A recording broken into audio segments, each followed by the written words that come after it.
साताऱ्यात कलिंगड खरेदी करताना सावधान, सदर बाजारमधील रोहित चितोळे यांची तक्रार। सातारा शहरातील शाहूपुरी परिसरातून खरेदी केलेल्या कलिंगडावर प्लास्टिकचा काळा कागद लावून ग्राहकांची फसवणूक करण्याचा प्रकार समोर आला आहे।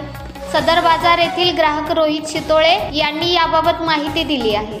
त्यांनी सांगितले की फळ विक्रेत्यांनी कलिंगडाचा काही भाग काळ्या प्लास्टिकच्या कागदाने झाकला होता, ज्यामुळे ग्राहकांना फळाची गुणवत्ता आणि रंग समजू शकला नाही।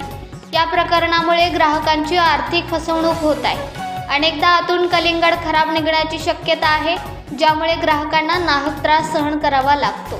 सर्व सातारकरांना आवाहन। रोहित चितोळे यांनी सर्व सातारकरांना आवाहन केले आहे की अशा प्रकारे होणाऱ्या फसवणुकीपासून सावध राहावे। कलिंगड खरेदी करताना ते व्यवस्थित तपासावे आणि काही संशयास्पद आढळल्यास त्वरित आवाज उठवावा। फसवणूक करताना आढळलेल्या फळ विक्रेत्यांवर योग्य कारवाई करण्याची मागणी त्यांनी केली आहे। अशा गंभीर प्रकरणाची दखल अन्न व औषधे विभागाने तातडीने घ्यावी आणि संबंधितांवर योग्य कारवाई करावी, असे रोहित चितोळे यांनी म्हटले आहे। या घटनेमुळे सातारकरांमध्ये नाराजी पसरली असून अशा फसवणूक करणाऱ्यांवर कठोर कारवाई करण्याची मागणी जोर धरू लागली आहे। स्वराज लाईव्ह साठी प्रतिनिधी सुहास पवार, सातारा।